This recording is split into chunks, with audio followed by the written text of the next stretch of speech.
Hey everyone, it's me, Kathy Norris, Iridology Fusion, but I'm back with an Iridology Quickie. I want to show you this eye. Let me get right on it. I have to find it, of course, always. Let me pull this up. This is a great eye. Look at this eye. I want to ask you a question. When you're looking at someone's eye, I'd like for you to pick out 3 features about this eye that you'd like to talk to the client about. Now, let's see if your questions are going to align with my questions, okay? So I'm going to give you just a couple of seconds to just take a quick look.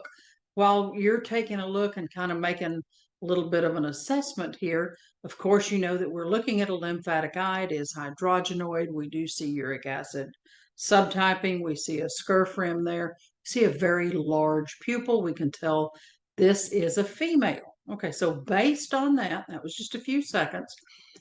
What 3 areas would you go to and talk to this client about? I'm going to tell you the things that I would look at. Now, I keep choosing the wrong thing, but I want to show you really quickly with my little tool what areas I would talk about. This is going to be a standout place for me to go, okay, because it is probably the largest of the vessels in the sclera that I can see, and I'm going to go right where it points to. Where does it point to? Going right to the neck. Okay, we see that reflexive in the neck. I'm going to go right across. I'm going to take a look at the spine. If you look at the spine as a whole, we can see a lot of activity around there. We see a lot of tophi and hydrogenoid, but we really see a lot of reaction through this area of the spine. I'm just going to go right over here. I'm going to take a look at where I see more reaction. This is in the ovary area. So I'm going to talk to this lady about ovaries, but I'm also going to talk about this reflexive that I see here. Now, like I said, we have a connective tissue eye. This is going to be in the pelvis. I also see some separation of fibers here in the abdominal area, also in the groin area. So I want to talk about that because that could all be related to the spine. I'm going to go just one step further. I'm going to ask about something a little bit more critical. Can you tell me what I'm going to do? Do you know what I'm going to do? I'm going to go right here to this little lacuna that is in the solar plexus area. Solar plexus is directly related to the spine and to a particular muscle. Does anybody know what that muscle is?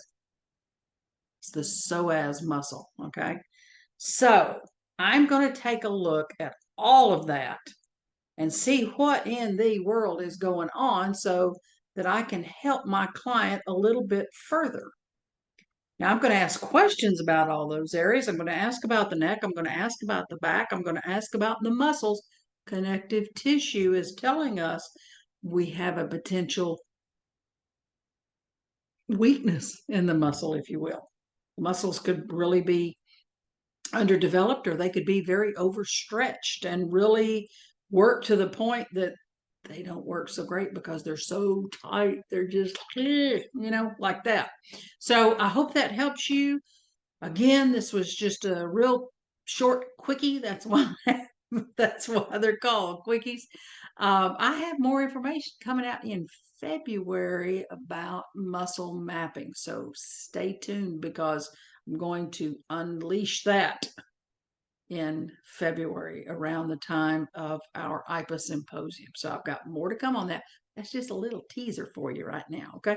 So I hope you enjoyed it. Y'all keep doing what you're doing. You're doing some great work out there, and I do appreciate that.